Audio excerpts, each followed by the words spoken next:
Good morning, everyone. Hope you're all okay. And it's Monday morning. We've got a real treat for you here. If you can hear us and you put in the chat, that would be really good that you can hear us okay. That'd be fantastic.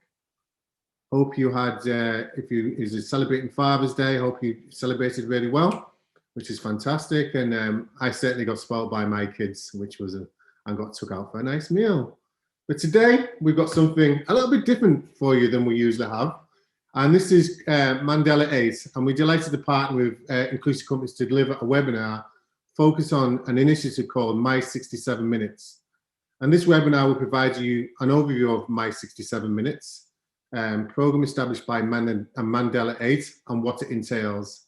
So Nelson Mandela spent 67 years supporting social justice and human rights before he passed down the baton to others on his 90th birthday, the 18th of July. Now officially named Mandela Day, asking them to spend 67 minutes of their time to do an act of kindness for somebody else. The My 67 Minutes campaign encourages everyone to take 67 minutes out of their day, 1 minute for every year that Mandela fought for human rights and social justice, to do something for someone else for their community. It was initially announced for Black Inclusion Week, which was happening May the 10th, and it's carrying on from there. So we encourage lots of organizations to get involved with My 67 Minutes. So we want to see thousands of individuals, acts of kindness all across the world, ideally on Mandela Day, Sunday the 18th of July, or in the week leading up to Mandela's Day itself. And, you know, we all need a bit of kindness in our lives, don't we? So during the session, Sonia, Bassey, MBE, the Mandela 8 chair, and Dawn Morris, Mandela 8 trustee, will share how your organization or your communities can get involved. And there will be an opportunity for Q&As from the audience as we explore ideas to celebrate this commemorative occasion. So please, please, please get some chats in the box. We'd really, really like to hear from you. Any questions that how you can get involved as an organization would be fantastic. And I'd like to welcome Sonia Bassey, MBE, and Dawn Morris. How are you doing today? Really good. Thanks, Paul. No problem. I shall leave you to it, but thank you so much for doing this, and I'm really looking forward to the presentation. Okay, great. Thank you. Hi, everyone. Just to start off, we wanted to just let you know what we're going to cover today. We're going to cover some facts about Mandela 8, bust some myths, and provide you with some info about our amazing journey and how we found out about the My 67 Minutes programme and how we brought it back to the UK. So next slide, please. So I think starting off with who Mandela is. Nelson Mandela was seen as one of history's most inspirational figures, and he's certainly one of my role models and heroes throughout time. He spent over 27 years in prison from August 1962 to February 1990 for attempting to overthrow South Africa's apartheid rule. And he became the first Black president of South Africa in May 1994. And he spent 67 years of his life supporting human rights and fighting for social justice. So he was born on the 18th of July in 1918. And his birth name, Holashasha, which meant troublemaker, meant he was destined to do the exact opposite of what his name actually meant. And he became one of the leading figures throughout the world for peace and justice. So next slide, please. So apartheid, the state of being apart, is what apartheid means. And that meant segregation of Black and white people in South Africa. And Nelson Mandela believed that everybody should be treated equally and everyone should have access to the same healthcare, education, access to food, employment and homes, decent homes. And in 1944, Nelson Mandela joined the African National Congress, a group that wanted Black South Africans to have the same human rights as white people in South Africa. And in 1956, 156 people, including Nelson Mandela, were arrested in a raid and accused of treason against South Africa. And they were taken to trial, and that trial lasted 5 years. And those who were accused were finally set free after that 5-year period. In 1962, Mandela was accused of sabotage and plotting to overthrow the government in South Africa. And he was arrested in 1964 and was sentenced to life in prison on Robben Island. While he was in prison, photos of him were banned, and it was even illegal to quote him in public. But people all of South Africa and all around the world saw him as a symbol of resistance for anti-apartheid and human rights. In the UK and the USA, he was labelled a terrorist, and everyone was opposed to his release from prison. And I just think it's important to understand the context of some of that. So they labelled him a terrorist and opposed his freedom from prison. And it wasn't until the early 80s that this stance was retracted. And that was retracted on the back of Barack Obama's campaign to overturn that label. But the label's been used for decades to undermine his message of unity and reconciliation. And he was labelled a terrorist for propaganda purposes, really, to prevent the rise and strengthening of the ANC's party position in South Africa. And the ANC only resorted to armed resistance in 1961 because they basically were opposed to the Sharpeville massacre. And then it's now known as Human Rights Day on the 21st of March. And I think he not surprisingly lost hope about passive and non-violent resistance to the apartheid government because he thought it wouldn't make any difference. The Sharpeville massacre was one of South African government's biggest violations of human rights. It was the most violent demonstration against apartheid as police opened fire on a crowd in a black township and wounded 250 and killed 40 odd people. Women and children were amongst the casualties. They were peacefully protesting and they were violently, assaulted.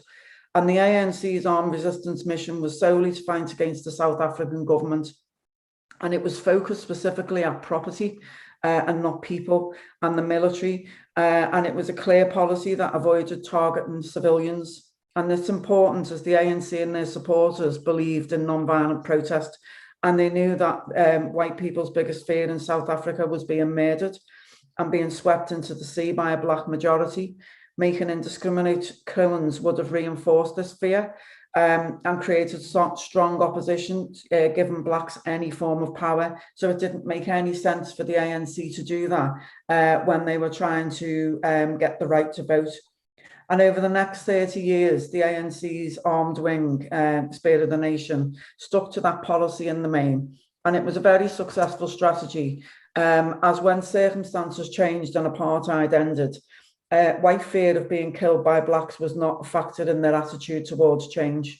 And Mandela was arrested and imprisoned in 1962. That was 1 year after armed resistance was introduced by the ANC, and he remained in prison for the next 27 years. So I just think it's important in terms of context that people understand that. And that label was used, as I say, for decades. Next slide, please.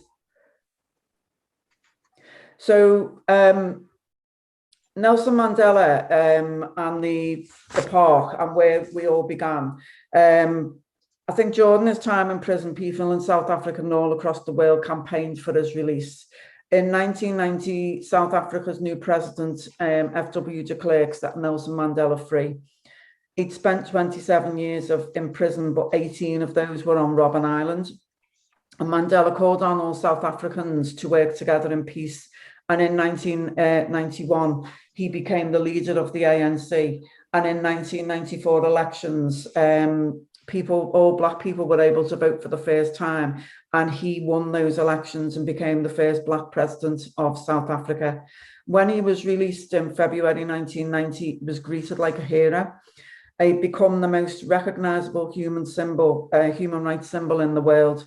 And Liverpool has strong connections and synergies with apartheid in South Africa, particularly in the Liverpool 8 community, where black people have been marginalised for many years.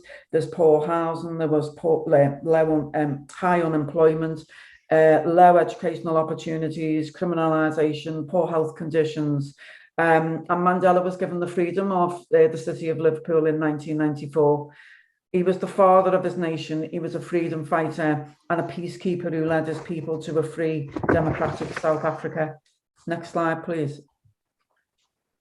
So when Mandela died, it brought local people in Liverpool together at the gates of Prince's Park, and an informal memorial sprung up, which you can see in the top middle picture, and people left tributes at the gates, and these just built and built in the days that followed. And people began speaking for the first time about the need for a permanent memorial. And these were the first conversations that led to what Mandela 8 is now.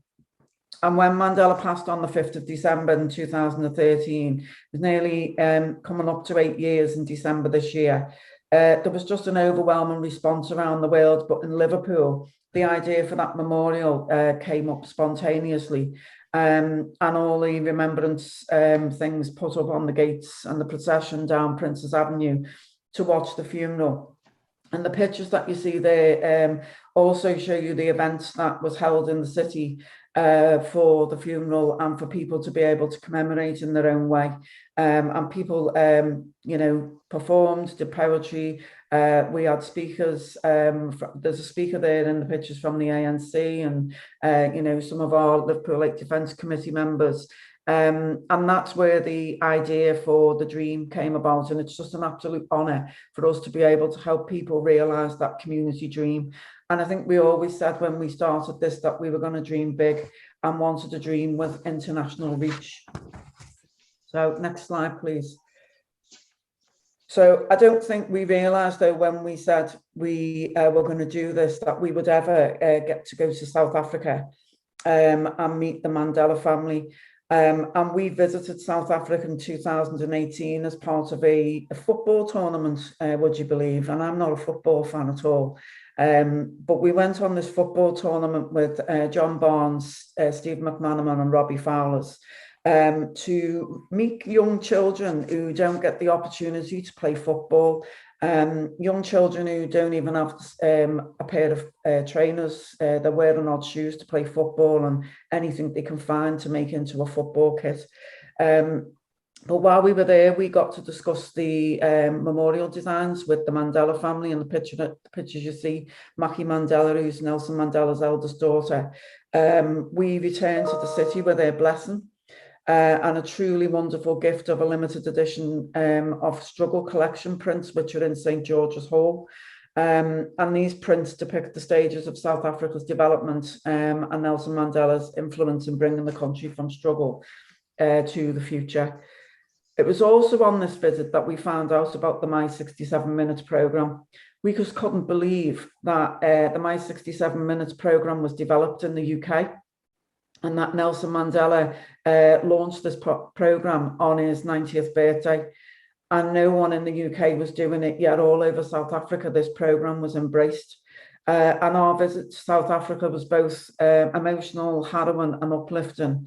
Not only because of the poverty that we saw, but because we got to go and meet activists who were in prison with Mandela, and we visited Mandela's first home with his first wife, Mackie's mum, and brought back the 67 programme. Next slide. Thank you. So over to Mandela 8's vision. Our vision for the charity is initially to install a permanent memorial in Prince's Park in Liverpool 8 to celebrate, commemorate and pursue the legacy of Nelson Mandela, his outstanding achievement for humanity. As part of that space, we expect that this will be used as a unique performance, conversation and contemplation space, supporting community development and cohesion, and through the creative commissions and collaborations with widespread community, educational engagement and partnerships. And you can see here on the screen when Mackie and Taquini visited the site where the memorial is going to be, which is Prince's Park in Liverpool, and that's the lake that you can see there on the left-hand side, and the island there. So we're going to be developing that space. Next slide, please. So this is more of the views of the lake and the park. So you can see here that the memorial is going to be located on an exceptional site of heritage significance. a man-made island on the ornamental lake in a Grade 2 listed park. In this unique setting, a great artwork will contribute valuably to the experience of this place for communities of Liverpool, many of whom have been involved in the development of the ideas and the designs, and whilst also becoming a significant and renowned landmark for the city. Nelson Mandela's importance to Liverpool is well documented, and in Toxteth, the area known as Liverpool 8, Mandela was and remains a highly significant role model, and it's a place with many synergies with Mandela, obviously the island and Nelson Mandela being imprisoned on Robben Island.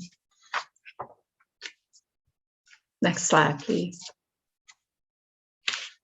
So the designs for the memorial space.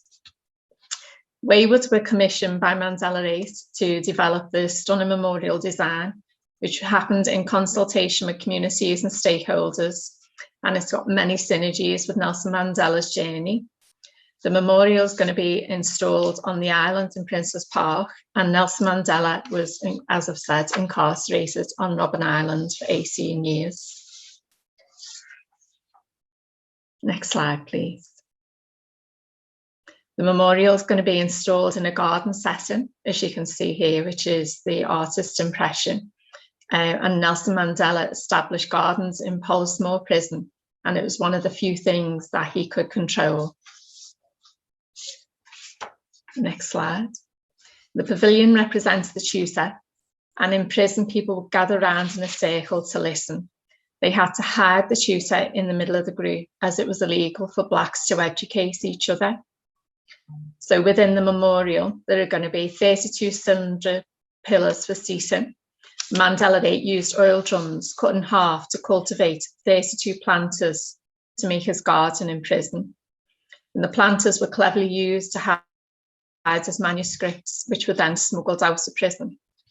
But the 32 for us also represents the traditional size of a UK classroom. Next slide. So this quote, Nelson Mandela, education is the most powerful weapon which you can use to change the world. So the quote will actually be on the pavilion, and there'll be a series of quotes as well from Mandela on the seats. The memorial is going to be made of limestone, and limestone was the stone that Nelson Mandela actually quarried when he was in prison. Okay. The island was previously connected to the mainland in the park by a bridge. Nelson Mandela's life, works and struggles were all about building bridges, connecting people and breaking down barriers. And whilst the bridge we had the freedom to design in a contemporary style, as there are no records or pictures of what the original bridge actually looked like. So this is an artist's impression of the bridge that's going to be installed soon, hopefully, within Princes Park. Okay. So Mandela Day and My 67 Minutes, what's it all about? Mandela Day takes place on the 18th of July every year. It was officially declared by the United Nations in 2009 to acknowledge Nelson Mandela's services to humanity and international peace and democracy. And Nelson Mandela, as I've said, inspired the idea for this event on his 90th birthday celebrations in Hyde Park in London, when he said, "It's time now for new hands to lift the burden. It's in your hands now." So we passed the baton on to each and every one of us to do something like an act of kindness for somebody else and to help us celebrate our differences and get to know more about each other in a way that is non-confrontational and embraces the differences about us all. So the idea of the day is that everyone has the ability to make an impact and do something in their own way to change the world and the world of those around them. The 67 Minutes campaign encourages everybody to take 67 minutes out of the day, 1 minute for every year that Mandela fought for human rights and social justice, to do something for someone else or for their community. So when we came back from South Africa, we decided to do this programme with schools in Liverpool, and youth groups, and it's just grown and grown from there. So Mandela Day is the day where we ask you to celebrate Mandela's life by doing that act of kindness and promoting love, not hate.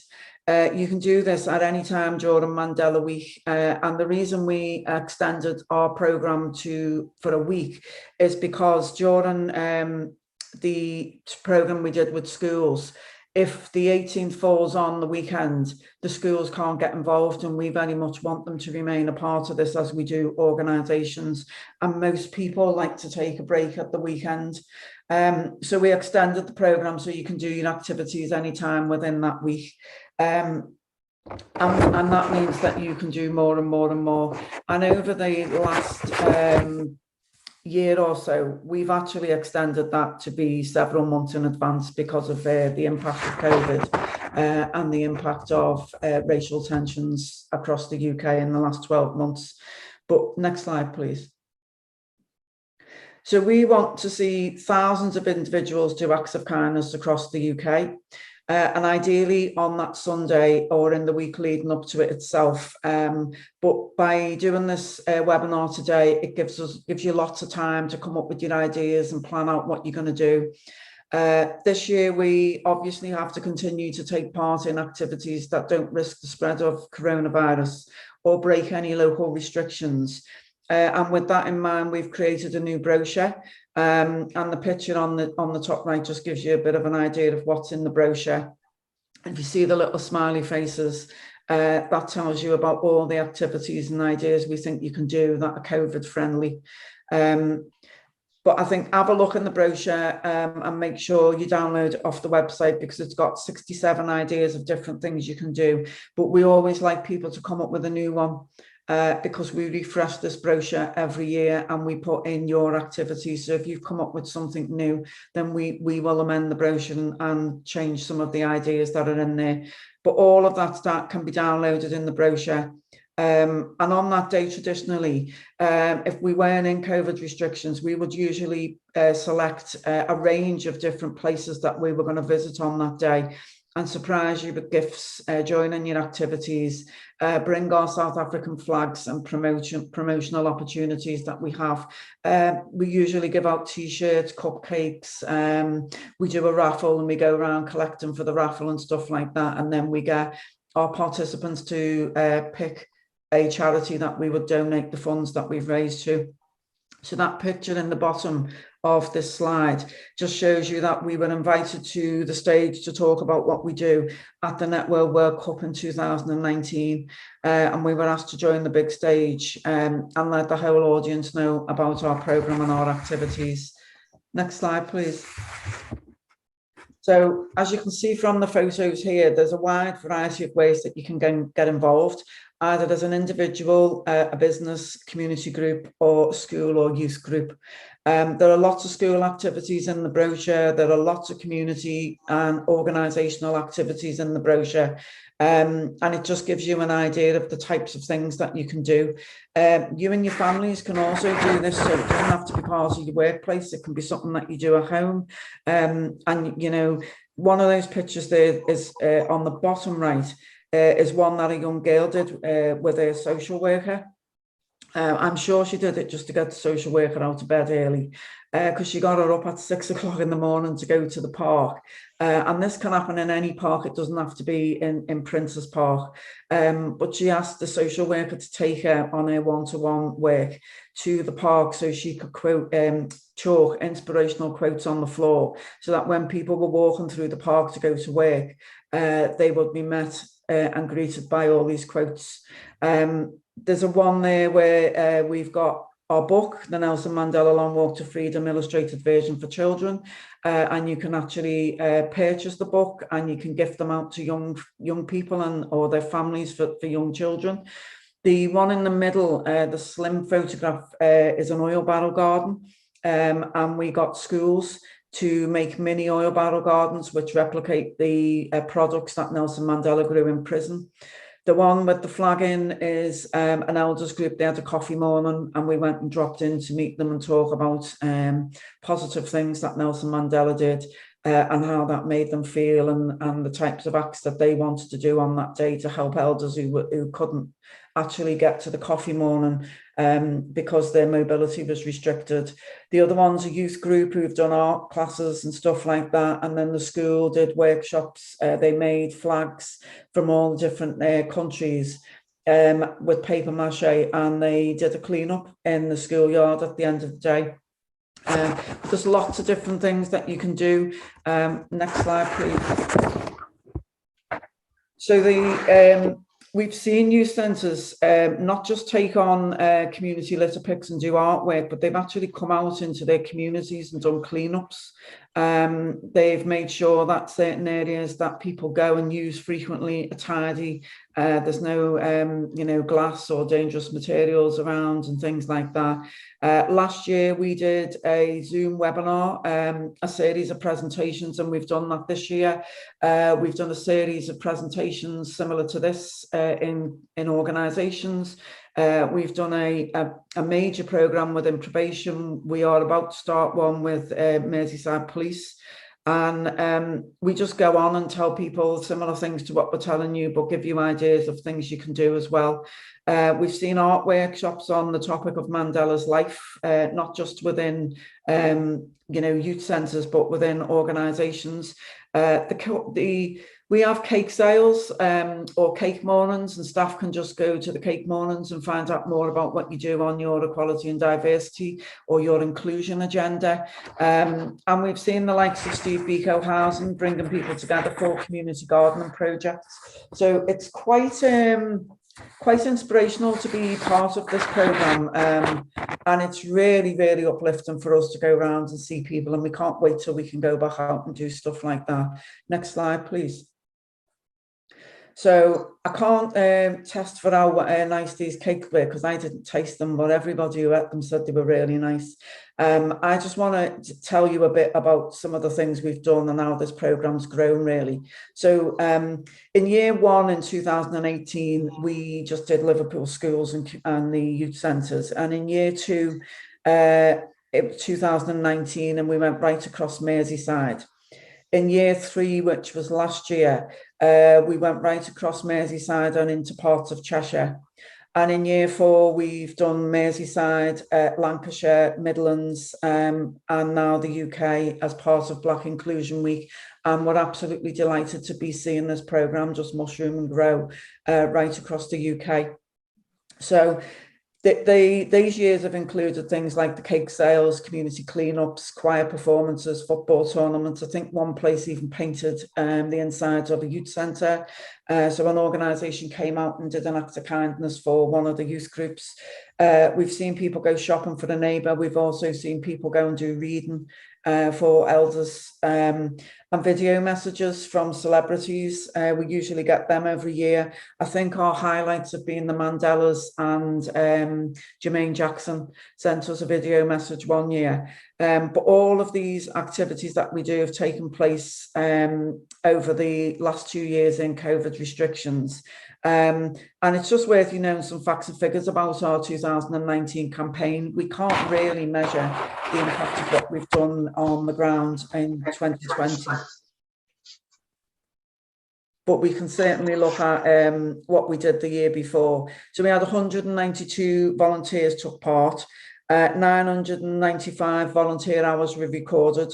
We had 9,361 community participants, and we had 238,268 school pupils participated, and all schools have received a copy of The Long Walk to Freedom.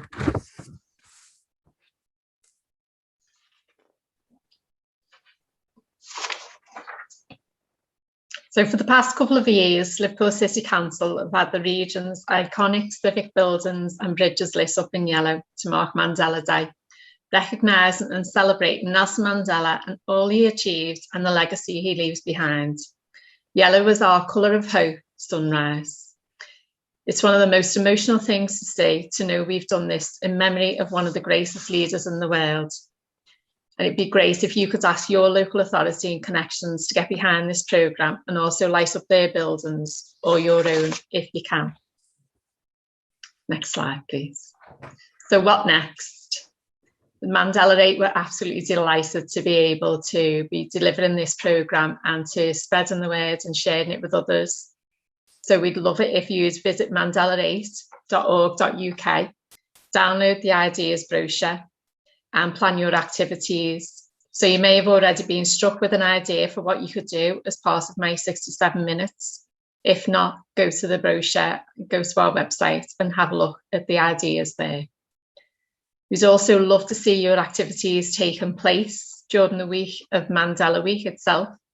But if you can take part any time before the end of July 2021, and when you do it, if you could share your success and show us how you've given your 67 minutes of your time to carry out your act of kindness using the hashtag Mandela8My67, and get in touch with us if you have anything that you'd like us to share as well on our networks. And you can see our email there on the screen as well. Next slide. Thank you. So you can also purchase the Mandela 8 graphic novel and our own Mandela 8 t-shirts from our website as well, mandela8.org.uk. And as you can see, both me and Sonia are wearing our t-shirts as well today. So before we end, we'd just really like to encourage you to get involved, to spread the word and share this programme, to be part of it, to be part of making the world a better place, to build community cohesion, to break down barriers, to build bridges with everybody in your community. And now I'd just like to finish and ask if there's any questions, then obviously please feel free to put them in the Q&A box. But we'd really like to thank you for joining us this morning. Before we go into questions, I'd just like to say, please use the hashtags when you, promote your activity. And I just think the best part of the day for me is seeing what you all do on that day, and seeing those buildings lit up in our city at the end of the day. It's one of the most amazing sights to see, and to know that you've been part of making that happen is just, there's just no words for it. So if you do get your buildings lit up in your city, that will be all down to you, and you'll know what it feels like. I think, thank you guys. I think Mandela is one of my heroes, especially for Black Inclusion Week. We asked who your Black heroes is, and he was definitely one that I put on my social media, and he's done so much for other people. I just think this is an amazing thing for organizations to get involved with. And, it's not, if you're in an organization and you want to reach out to, some of your staff and help them, or say, ask them how they can get involved in the community, light up your buildings with yellow. Come on, you guys, this is an amazing thing that you could get involved with. And just having acts of kindness towards people within your organization or outside. And lots of organizations say to me, we don't know how to engage with our community. Well, if your organization is engaging with diverse communities right across your area where you work, that will send a huge opportunity for you to then collect a diverse workforce that wants to work with you as an organization, because to see you reaching out to them as a community. So I've got a question myself personally. Is this specifically for Black people, or what kind of things or what kind of diverse people should we get involved with? The programme's for anybody to get involved, because it's about celebrating our differences. So it's a way for people to learn about each other and learn about different cultures. And I think it's a really good way to do that, because it's really a positive way to learn about people and how different we are. We all have different values, we all have different beliefs, but we all have a massive contribution to make to society as a whole. So I think it's a really good way to do that. I think the other thing is that it's really good for mental well-being of staff, particularly this year, more than ever. I think it's a way to help staff spend time together to find out about each other and what they do, and do that in a way that feels like they're not at work. They're just meeting and greeting each other and getting to know each other again. Everybody's been in lockdown. It's been quite challenging. and the types of activities that we do in workplaces, like the, you know, the coffee mornings and cake mornings, things like that. Staff can also bring in their own food, and if you come from a different cultural background, cook your own food and bring it in and get people to do tasters of your food and talk about your culture while you're sitting and eating together and breaking bread together. So I think, what about, you know, maybe raising awareness or doing some charity events for My 67 Minutes? There's a good way for all your staff to get involved and create some money for charity, and also maybe create some money for Mandela 8 as well, for what you're doing. Because just take me through, Mandela 8 is not just about statues and everything else like that. What, you know, I know we touched upon it, but what's the tangible difference you've made within your communities, not only in Liverpool, but nationally as well? So I think it's important to know that we're not building a statue, we're building an outdoor classroom. That's an interactive space for people to use, mainly schools, to educate from an early age about diversity. But we also introduced a programme called Roots and Wings, which supports young children who are at risk of exclusion from school. So that doesn't matter what nationality you are, what your ethnic background is. If you are disadvantaged and you are being excluded from school, then you are likely to need support from our programme. And what we do is it's a 12-week programme, and it's designed to get children back into mainstream education. The first programme we run, we had 8 children on as a pilot, and they got through 27 AQA qualifications. That's more than they would have achieved after they have stayed in school. And they're all back in school, and none of them are in trouble. So that's one of the programmes we do. Dawn, do you want to talk about the rest, or I'll just keep talking forever? Yeah. One of the other programmes that we're doing is a heritage programme. And that's just been amazing. That is actually where we've employed somebody, and he is being commissioned to interview local activists in the area. And through doing that, he's recording their experiences of when they've been on protests and done other, like taking part in other events. And also he's collected memorabilia. So we've actually got a display now in the museum in Liverpool, which we were so lucky and honoured to go and be the first visitors before they opened and actually see the display. So I'll definitely encourage people to go along to see that as well. And it's really emotional to see that and to listen to the interviews. So that's a fantastic programme. And we're also doing a young media programme as well. And so that's, you know, getting the youth involved as well and helping them to learn different skills while also learning about their own history, which is, you know, really important. And then being able to share that then with their community, their networks as well. So I think just coming on to that one, Paul, sorry, the history of communities is really important, because over time those histories get eroded as the communities change and developers and, you know, other organisations come into those communities, because everything has to change as times move forward. But what we've realised is that community cohesion is a big thing, and we've been really supportive of the community of Liverpool 8 and the Friends of group in particular, to make sure that when regeneration took place on the main gateway into Prince's Park and into the city centre, that their views and opinions were considered, and that's resulted in a major transformation of Prince's Avenue, which tells the history of the communities that have lived there and the businesses and the faith groups and everything that were there. That will be there for you know, a very, very long time to come. So you can walk through that space now and understand the community and its heritage. One thing that I think would be, that's amazing, and that's the impact that you've had. I think another thing that I feel organisations could do is mentorship with My 67 Minutes. So, you know, I'm just talking from my own experience before I was doing what I was doing, and I didn't believe myself. And so, it's through mentors that I, you know, had the confidence to actually do what I'm doing now. And I think, you know, My 67 Minutes could actually absolutely be a place where you mentor some people, maybe outside of work or inside your work, and spend some time, 67 minutes, you know, just just mentoring people within your organization or mentoring people outside of that and reaching out that, you know, want to make a difference within their lives and give them the confidence to actually apply.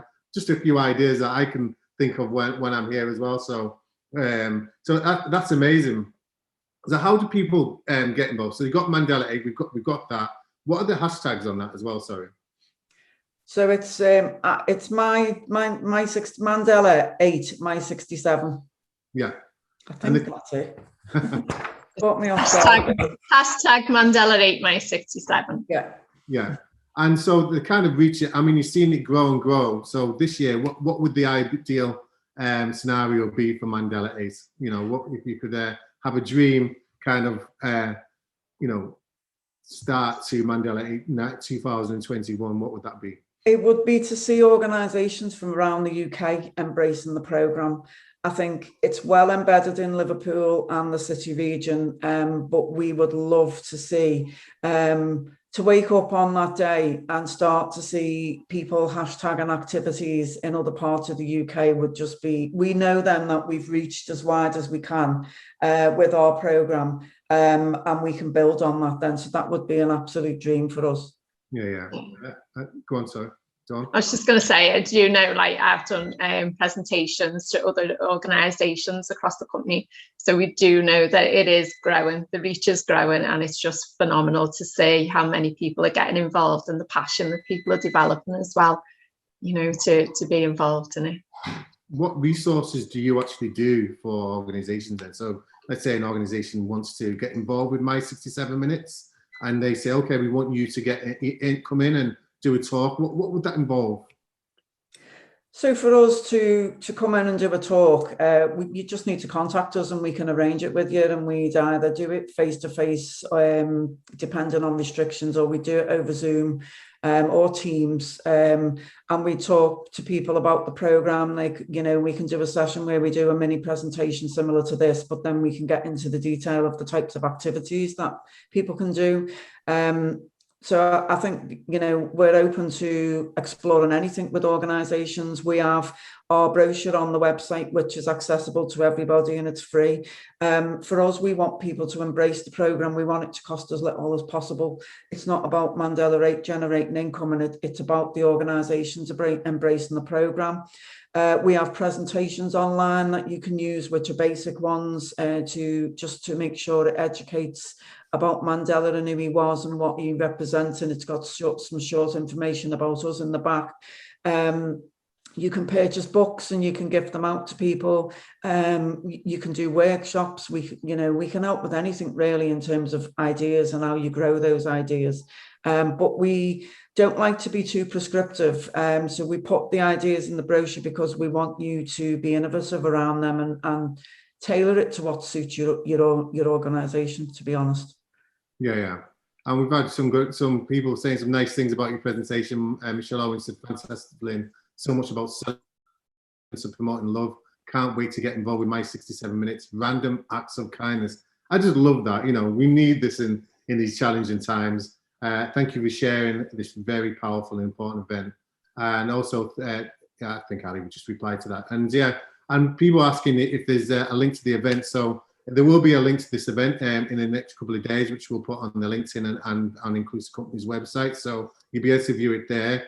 And if you want to get in contact with Sonia or Dawn, obviously, please visit the Mandela 8 website at mandela.org.uk. I was also going one from Patricia Harvey, as well. Fantastic project. As residents, we've done a couple of litter picking events, which is really important for 67 Minutes in that area of Liverpool 8, as well as visiting local people for a chat, which is really important to visit local people for a chat, because it can be a lonely existence out there. You know, someone that's elderly or someone that's, you know, just someone that's, you know, going through a hard time, check up on them. Or to do some shopping. Each small event really encourage others to get involved. And the best thing is anyone can get involved and can fit around their own lifestyles or limitations. We've all got something we can do. Everyone that's involved. So that's great, Patricia Harvey. Thank you so much. That's given a lot of insight what people can get involved with. So any last words, guys, before we go? Yeah, I think For me, it's I'd also love to see your buildings lit up and photographs of them. Let's turn the UK yellow for that day and give everybody a little bit of hope. And just to say, your activities can be as small or as big as you want them to be. We started off small, and my act of kindness has been 67 walks for a young boy called Noah Donahue to support a campaign to find out what happened to him when he went missing and never came home. But your acts of kindness can be anything from as small as big to as big as you want. I promise you, once you start, you'll do it every year, and your activities will grow and your ideas will grow as well.